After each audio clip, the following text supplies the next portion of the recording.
Nous remercions l'Éternel pour la journée d'aujourd'hui, la journée que Dieu nous a donnée pour partager encore sa parole. Nous allons d'abord prier avant de commencer notre prédication d'aujourd'hui. Éternel Dieu des armées, Papa, je te bénis pour ta bonté. Merci pour la grâce et l'amour que tu ne cesses de manifester dans notre vie. Merci, toi, le maître des temps et des circonstances. Tu as permis que nous soyons dans ce lieu. C'est pour cela que je te dis que ton nom soit loué. Je remets ces moments entre tes bonnes saintes mains, les sangs d'Israël. La Bible déclare, c'est poussé par l'Esprit que les hommes ont parlé de ta part. Laisse que ces moments soient bénéfiques pour toute personne qui va nous écouter aujourd'hui. Et que cette parole, le Seigneur de gloire, mon Dieu, puisse restaurer nos familles, restaurer nos maisons, restaurer la nation tout entière. Merci car tu es Seigneur. Nous avons ainsi prié dans le nom de Jésus. Amen. Pendant tout ce temps, nous sommes en train de parcourir les livres d'Éphésiens. Par la grâce de Dieu, aujourd'hui, nous allons voir Éphésiens chapitre 1, versets 22 à 32, et puis les chapitres 6, versets 1 à 9. Nous sommes toujours dans notre thème qui dit « Trouvez votre véritable identité en Christ ». Comme on avait dit la fois passée et dans des jours passés, que l'identité, c'est quelque chose de très important.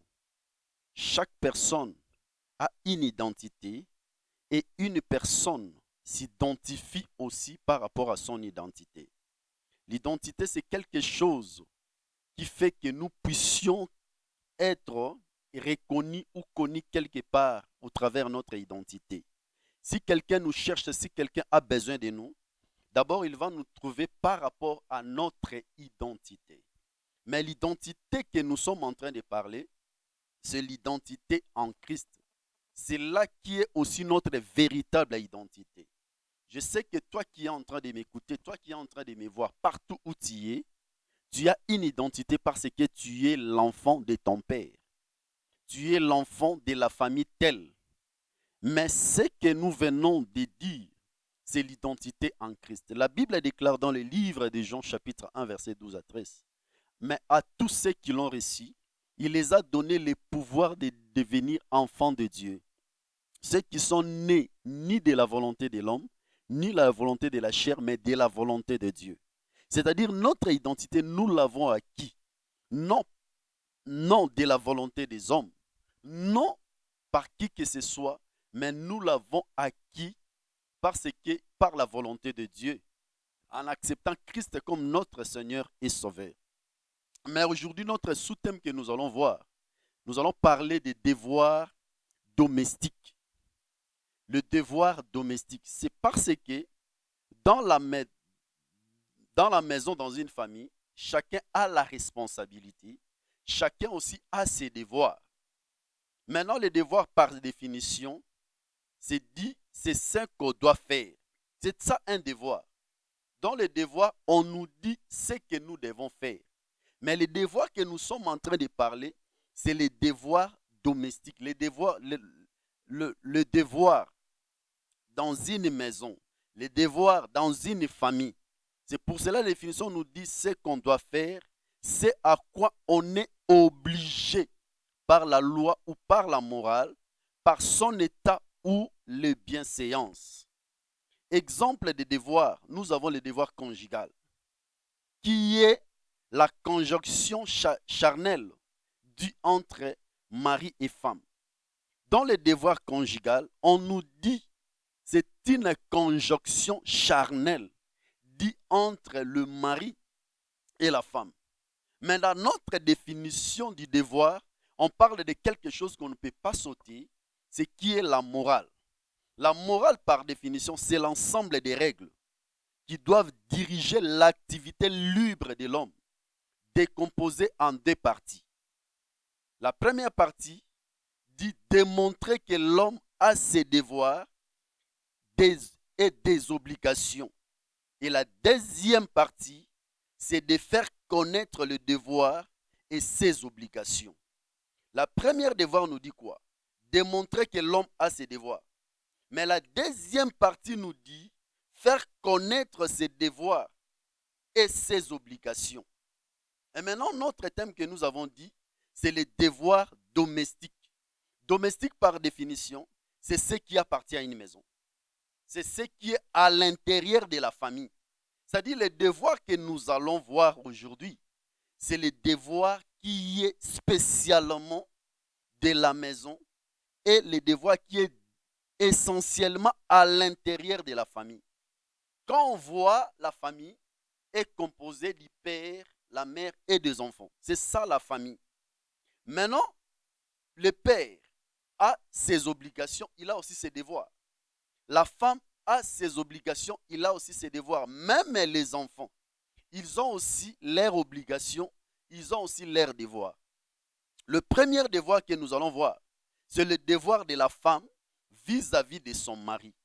La Bible déclare ceci dans le livre d'Éphésiens, chapitre 5, versets 22 à 24. La Bible dit, femmes, soyez soumises à vos maris comme au Seigneur, car le mari est le chef de la femme, comme Christ est le chef de l'Église, qui est son corps, et dont il est le sauveur. Or, de la même que l'Église est soumise à Christ, les femmes aussi doivent l'être à leur mari en toutes choses. Mais bien aimé, ici Paul compare la maison à une église. C'est parce que l'église aussi c'est une famille. C'est pour cela qu'il est en train de comparer la maison et l'église. Il dit, femmes, soyez soumises à vos maris. Il parle de la soumission. La femme, vis-à-vis de son mari, il a besoin de la soumission. Il faut qu'il soumette à son mari. Or, la soumission par définition, c'est l'action par laquelle on déclare se soumettre, c'est ranger à l'obéissance ou la démonstration respectueuse, hommage à une autorité pour laquelle on a du respect. Mais bien aimé, ici je vais te dire ceci. La Bible dit ceci, femmes, soyez soumises à vos maris comme au Seigneur, car le mari est le chef de la femme, comme Christ est le chef de l'Église.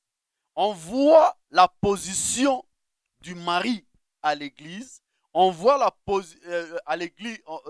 position du Christ à l'Église, on voit la position du mari à la maison. À la maison, le mari est la tête de la maison. C'est lui qui est le chef, c'est lui qui est le décideur.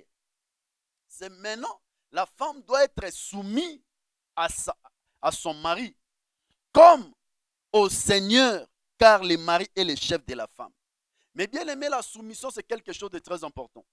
Ce qu'on avait vu la fois passée, quand on parlait sur le livre d'Esther, la reine Vachi a été détrônée à cause de l'insoumission. Elle n'avait pas soumis à son mari. Quand son mari voulait la présenter à ses guests, à ses invités, la femme a déshonoré. La femme a déshonoré son mari. Il s'est fait qu'en déshonorant son mari, elle n'était plus reine. Elle a perdu tout ce qu'elle avait comme droit, tout ce qu'elle avait comme avantage, tout ce qu'elle avait comme honneur. Elle avait perdu à cause de l'insoumission. Je te dis, femme, que tu es en train de m'écouter, il faut toujours être soumise à vos maris dans la maison. Peut-être ton mari n'a pas d'argent, c'est toi qui as l'argent. Peut-être ton mari n'a pas de travail, c'est toi qui as le travail. Peut-être tu es quelque part, mais quelque chose dans la société que ton mari n'a pas ça. Cela n'enlève pas la position de ton mari. Il est toujours ton mari, il reste ton mari, il est toujours la tête. Mais bien aimé, la vice-présidente du Tanzanie, aujourd'hui qui est devenue présidente, un jour, elle disait ceci, à la maison, elle est femme, au bureau, elle est présidente. C'est-à-dire, elle a ses devoirs vis-à-vis de son mari. S'il faut s'agenouiller vis-à-vis de son mari, elle doit le faire. S'il faut préparer pour son mari, elle doit le faire. Mais dans la société, elle est présidente de la République. C'est-à-dire, elle est aussi la présidente de son mari, mais à la maison, c'est le mari qui est le chef. Elle a enseigné aux femmes la soumission. que toutes les femmes doivent en avoir. C'est comme à l'église. Mais bien aimé, l'église n'est pas un monstre. L'église a un seul chef qui est le Christ, qui nous a légué sa responsabilité en disant, comme on avait dit la fois passée, il a appelé les autres comme. C'est-à-dire, tu ressembles mais tu n'es pas. C'est Christ qui est la tête de l'église que nous devons soumettre à lui. Nous tous, nous devons suivre ce qu'il nous dit. Nous devons suivre ses instructions. Nous devons suivre la marche qu'il nous dit de faire. Parce que c'est lui qui est le chef. C'est lui qui est la tête de l'église. Maintenant, le deuxième point, c'est le devoir de Marie vis-à-vis de sa femme. La Bible dit dans le livre de toujours Ephésiens chapitre 5, versets 25 à 33, la Bible dit ceci. Marie, aimez vos femmes comme Christ a aimé l'église. Il s'est livré lui-même pour elle, afin de les sanctifier par la parole, après l'avoir purifié par le baptême d'eau, afin de faire paraître devant lui cette église glorieuse, sans tache ni ride, ni rien de semblable, mais sainte et irrépréhensible. C'est ainsi que les maris doivent aimer leurs femmes comme leur propre corps. Celui qui aime sa femme s'aime lui-même, car jamais personne n'a haï sa propre chair, mais il la nourrit et en prend soin, comme Christ le fait pour l'Église, parce que nous sommes membres de son corps. C'est pourquoi l'homme quittera son père et sa femme, et s'attachera à sa femme, et les deux deviendront un seul chair. Ce mystère est grand. Je dis cela par rapport à Christ et à l'Église. Du reste, que chacun de vous aime sa femme comme lui-même, et que la femme respecte son mari. Amen. Mais bien aimé, ici maintenant, la Bible, Paul veut nous donner à nous les maris maintenant notre devoir, c'est-à-dire notre responsabilité vis-à-vis de nos femmes. Pour la femme, Paul dit que la femme doit être soumise à son mari, mais pour le mari, la Bible dit l'homme, le mari doit aimer sa femme. Mais bien aimé, aimer, c'est avoir un sentiment d'affection, de tendresse, pour éprouver la passion de l'amour. L'homme doit prendre, c'est-à-dire, Paul veut nous dire que l'homme doit aimer sa femme. Mais bien aimé, la femme doit être soumise. Et la soumission aussi, mes bien aimés, je vais vous dire, ça dépend de la manière dont vous considérez votre femme. Ça dépend de la manière dont vous aimez vos femmes. C'est pour cela que l'homme doit aimer sa femme, comme Christ a aimé l'Église. Mais bien aimé, la mission de Christ n'a jamais été facile. Il a quitté le trône, il a quitté les honneurs, il a laissé la gloire pour venir mourir sur la croix à cause de toi, à cause de moi. C'était l'épreuve d'amour.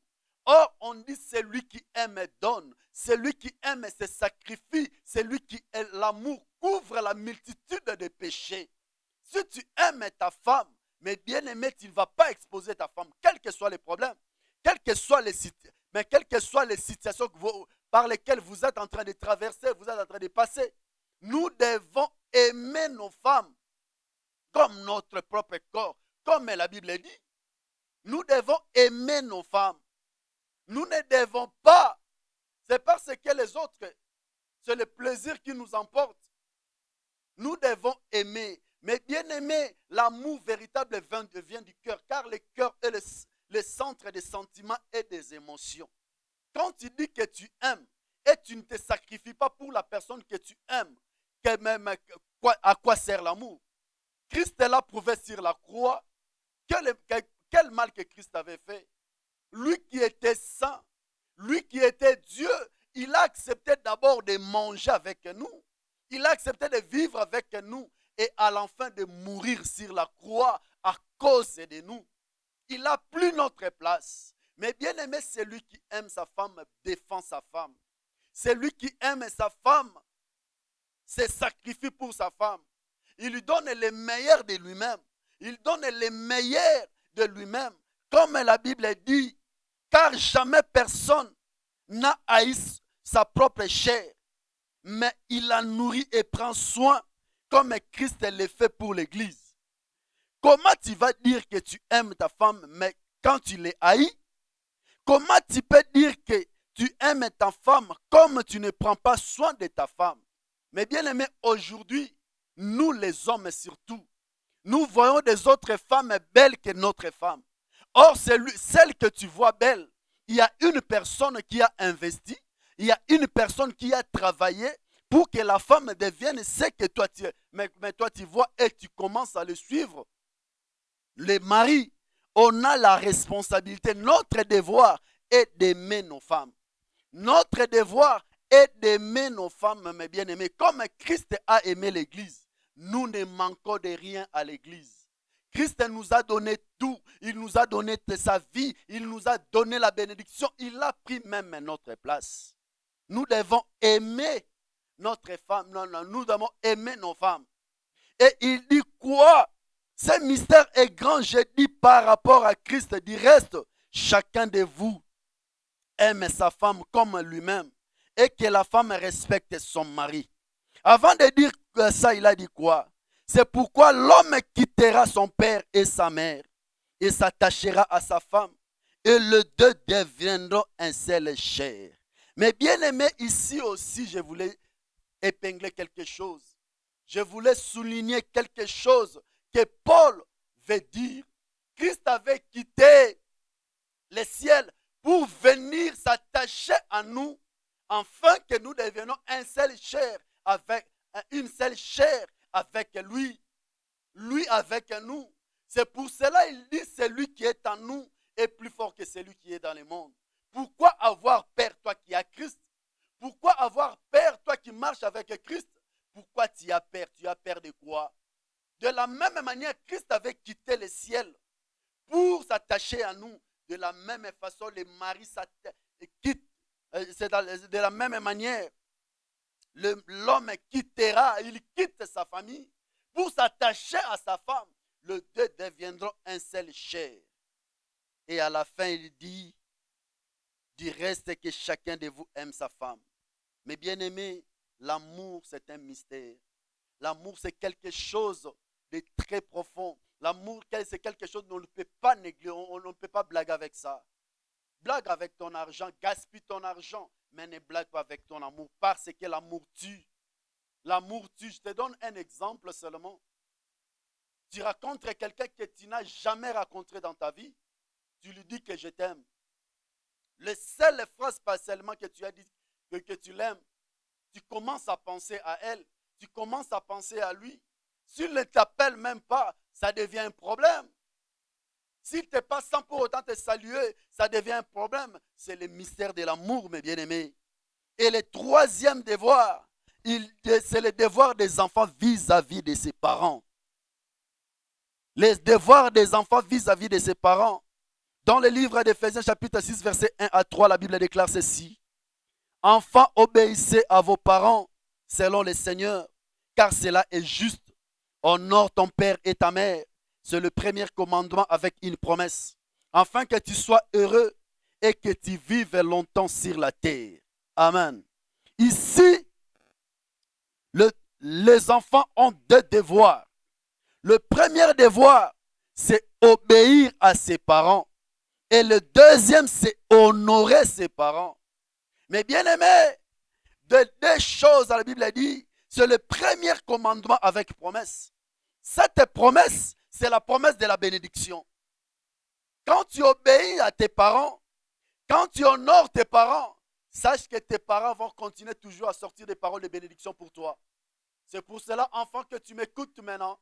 Là où tu es, partout où tu es, tu dois d'abord respecter. Obéissez à vos parents. Obéir, mes bien-aimés, ce n'est pas tu vas obéir à quelque chose et de ne pas obéir à quelque chose. L'obéissance est totale. Comme l'Église avec Christ, comme l'Église dans la parole de Dieu, nous devons obéir à nos parents, à ce qu'ils sont en train de nous dire. Mais bien aimé, la connaissance et l'expérience que moi j'ai, aucun parent ne peut donner à son fils, à sa fille, les conseils pour les détruire. Or, à l'obéissance à nos parents, nous devons les obéir au travers de ce qu'ils sont en train de nous parler, au travers des conseils qu'ils nous donnent, au travers les directives qu'ils sont en train de nous donner. C'est ça l'obéissance, mes bien-aimés. C'est comme nous obéissons à la parole de Dieu. C'est-à-dire, nous vivons la parole. Cette parole, ce n'est pas matériel. Cette parole, ce n'est pas physique. Mais cette parole est spirituelle et esprit. En obéissant à la parole, nous vivons beaucoup de choses. Mais bien aimé, l'obéissance vaut mieux les sacrifices. Comme la Bible dit. Regardez l'exemple de Saoul. Saoul a été rejeté à cause de la désobéissance. Mais il a voulu donner des sacrifices, mais à désobéir à Dieu. Ces sacrifices, au lieu que ça puisse monter comme offrande d'une bonne odeur, et cet sacrifice a fait monter la colère de Dieu, et Saoul a été rejeté à cause de la désobéissance. C'est pour cela que je comprends quand la Bible déclare, c'est le premier commandement avec promesse. Mais bien aimé, afin que tu sois heureux et que tu vives longtemps sur la terre. Si Saoul était détrôné de la trône à cause de la désobéissance. C'est pour cela que la Bible dit, vaut mieux l'obéissance que le sacrifice. La deuxième chose, la deuxième devoir que Paul me demande étant enfant, nous devons honorer nos parents. Combien de fois tu honores tes parents? Combien de fois tu honores ta mère, tu honores ton père? Mais bien aimé, il y a beaucoup de gens aujourd'hui, à cause de l'infirmité des parents, nous ne sommes pas à mesure de les présenter à nos frères, à nos amis. Surtout lorsque nous sommes élevés. Il y a beaucoup de gens aujourd'hui, c'est difficile pour eux d'honorer leurs parents à cause de beaucoup de choses qui se passent vis-à-vis dans l'environnement. Mais bien aimé, c'est que tu veux que ton père soit, c'est que tu veux que ta mère soit, c'est toi qui devais normalement les faire pour eux. Si tu ne peux jamais présenter ton père, tes parents, parce qu'il reste en fin fond de la ville, il reste dans les banlieues, mais achète-lui une maison en ville, construis une belle maison pour tes parents. C'est alors que tu serais fier de les présenter. Mais quand tu as peur, ce que tu es devenu, c'est le sacrifice de ses parents. Ils se sont sacrifiés pour toi. Ils t'ont élevé, ils t'ont éduqué. Ils ont sacrifié leur salaire, leur argent. L'argent qu'ils devaient aussi payer des véhicules, des maisons. Ils ont investi pour tes études. Demain, tu deviens directeur, tu deviens qui que ce soit. Tu ignores tes parents. Mais bien aimé, c'est quelque chose de très dangereux. Je vous donne un témoignage un jour à Kinshasa. Il y avait un père qui avait du riz. Il achetait, je ne sais pas si c'est 1 kilo, demi-kilo, un sacombi de riz. Il avait ces riz-là. Arrivé à côté, il avait à côté des terrassés, une femme passée. Il a touché ses sachets et du riz était tombé dans les terrassés. Les papas regardaient du riz, ils regardaient la femme. Ils regardaient du riz, ils regardaient la femme. La femme continuait à dire pardon à ses papas. Les papas disent à cette femme, moi mon problème ce n'est pas du riz. Mon problème c'est les enfants et la femme que j'ai laissés à la maison. Hier, ils n'avaient pas mangé. Je l'ai laissé comme ça et j'ai sorti. Dieu m'a béni avec un petit rien. J'ai acheté que du riz qui est tombé dans les terrasses, dans les caniveaux. Je ne peux jamais aussi les récupérer, quelles que soient les situations, quels que soient les problèmes. Regarde les douleurs que les papas avaient, non pas pour du riz, mais pour les enfants qu'il avait laissés à la maison en famille.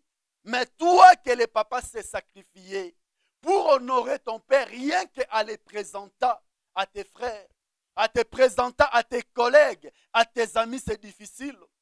Aujourd'hui même, tu as changé de nom parce que ta famille n'a pas de nom.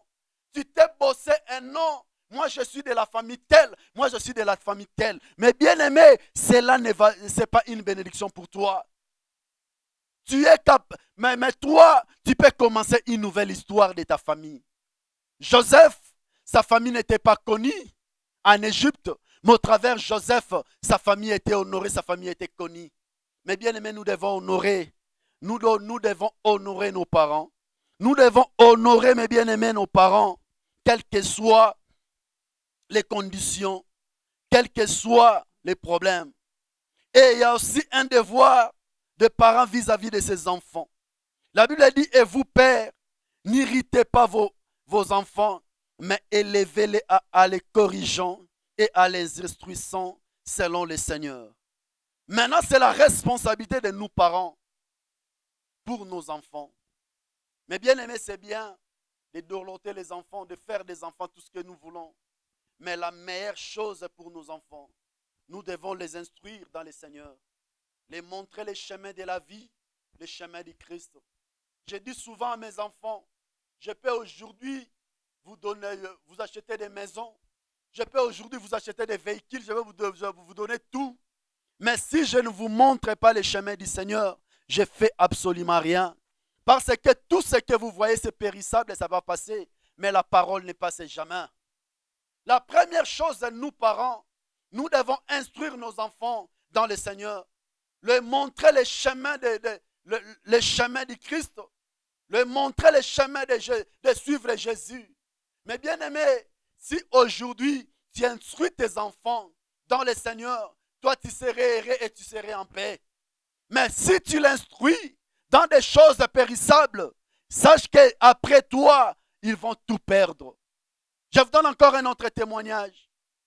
Quand on était à Nairobi, chez mon beau-frère Fred, on avait invité l'un des directeurs de marketing de Kenya Airways à la maison. En parlant, il nous a dit quoi? Dans la vie, nous devons investir sur l'éducation de nos enfants, sur l'instruction de nos enfants. Car demain ou après-demain, ils vont bénéficier, ils vont profiter de ça. Ils nous ont donné un exemple. Lui, il a quitté Kinshasa pour aller étudier en Londres. Il travaillait et il étudie. Il travaillait pendant la nuit, pendant la journée, il était à l'université. Mais quand les enfants, soi-disant des gens qui avaient beaucoup d'argent, les enfants qui avaient les supports, les enfants qui avaient tout, ces enfants n'étudiaient pas. Ils n'étudiaient pas, ils venaient seulement visiter la salle et puis ils partaient. Des fois, ils ne visitaient même pas la salle, ils ne venaient pas, ils n'étudiaient pas. Un jour, il était dans son bureau à Kinshasa. Il a vu l'un de ses amis, l'un de ses frères venir. Quand il était venu, il lui a demandé $50, il a regretté. Il a dit qu'il avait tous les moyens, toutes les possibilités d'étudier, il n'avait pas étudié. Et toi, enfant, si les parents sont en train de dépenser pour toi pour étudier, étudie, c'est pour ton bien, c'est pas même pour son bien. Nous, les parents, il y a des choses que nous devons faire. D'abord, instruire nos enfants dans le Seigneur et instruire et payer les études pour nos enfants. Et la dernière chose, le dernier devoir, c'est qu'il y ait des serviteurs à leur maître. La Bible dit, dans le livre d'Éphésiens, chapitre 6, verset 5 à 9, serviteurs, obéissez à vos maîtres selon la chair, avec crainte et tremblement, dans la simplicité de votre cœur, comme à Christ, non pas seulement sous leurs yeux, comme pour plaire aux hommes, mais comme des serviteurs de Christ, qui font de bon cœur la volonté de Dieu. Servez-les avec empressement, comme servant les seigneurs et non les hommes, sachant que chacun, soit esclave, soit libre, recevra du Seigneur selon ce qu'il aura fait de bien. Et vous, maîtres, agissez de même à leur égard et abstenez-vous de menaces, sachant que leur maître et le vôtre est dans les cieux, et que devant lui, il n'y a point d'acception de personne. Amen. Mais bien aimé, ici, on donne maintenant les devoirs du serviteur au maître et au maître à ses serviteurs. Je sais que beaucoup de serviteurs jouent de l'hypocrisie. Quand le maître est là, ils font des choses, il arrange des choses. Il fait tout ce qu'il peut. Il donne le meilleur de lui-même. Mais quand le maître part, lui aussi, il cesse de travailler. Mais bien aimés, nous devons avoir une conscience saine. Sache qu'aujourd'hui, la Bible déclare, ce que l'homme aura semé, il moissonnera aussi au temps convenable. Il nous dit, serviteurs, obéissez à vos maîtres selon la chair, avec crainte et tremblement. Il parle des choses, de la crainte et tremblement. Mais il ne faut pas jouer de l'hypocrisie. Nous devons travailler dans leur absence, même dans leur présence. Travaillons comme s'il était là. Comme on a dit, dans la simplicité du cœur, comme à Christ. Mais bien aimé, le Christ que nous servons, il est invisible, mais il est omniprésent. Là où tu es, Christ est là. Vois ça comme ton maître, mes bien-aimés. Moi, je dis souvent aux gens, ne vis pas mes conseils à ma présence. C'est de l'hypocrisie. Mais c'est mieux de vivre mes conseils dans mon absence. C'est là que je comprendrai que j'ai semé quelque chose en toi. Comment je saurais que j'ai semé quelque chose en toi? Si tu fais ce que moi je t'ai dit à ma présence, mais je le saurai que tu es un serviteur, un bon, fidèle serviteur à mon absence. Regarde le maître qui devait partir. Il n'était pas là, mais il a donné à ses serviteurs des talents. Il a donné aux autres 5, 2 et 1. Mais dans son absence, c'est lui qui avait pris 5, il a travaillé les 5. C'est lui qui avait pris 2, il a travaillé les 2. Mais c'est lui qui avait 1, il a enterré les talents qu'on avait donnés. Est-ce que si le maître était là, il devait enterrer ses talents? Je te dis non. Mais bien aimé, nous devons travailler. Nous devons, quand tu sers, je dis souvent, quand tu sers à l'église, quand tu sers dans un ensemble, dans une congrégation, ne regarde pas les hommes. Tu sers Dieu, tu ne sers pas les hommes. Quand tu sers les hommes, tu auras la récompense des hommes. Mais quand tu sers Dieu, tu auras la récompense de Dieu. J'encourage les gens qui travaillent pour Dieu et que les gens qui travaillent pour les hommes. Et on dit aussi à nous, et vous, maîtres, agissez de même à leur égard et abstenez-vous des menaces, sachant que leur maître est votre est dans le ciel et que devant lui, il n'y a point d'exception des personnes. C'est-à-dire, il veut nous dire, devant les maîtres, nous tous, nous sommes les mêmes. Nous tous, nous sommes les mêmes. Merci pour toi qui m'as écouté. Merci pour ce message, mes bien-aimés. Que ce message soit une bénédiction pour vous. Que ce message, ne l'écoutez pas seulement comme un serment, mais il faut l'écouter et le vivre dans ta vie. Comme la Bible dit, vaut mieux de ne pas écouter que d'écouter et de ne pas faire. Prions. Éternel Dieu des armées, mon Dieu, Papa, je te bénis, car j'ai parlé ce que tu as mis à mon cœur et dans ma bouche. J'ai parlé le Seigneur de gloire, mon Dieu, pour les familles et pour l'Église. Laisse que cette parole, mes bien-aimés, mon Dieu, puisse entrer dans des maisons et ça puisse changer des maisons. Puisse entrer dans des églises et qu'il puisse changer les églises.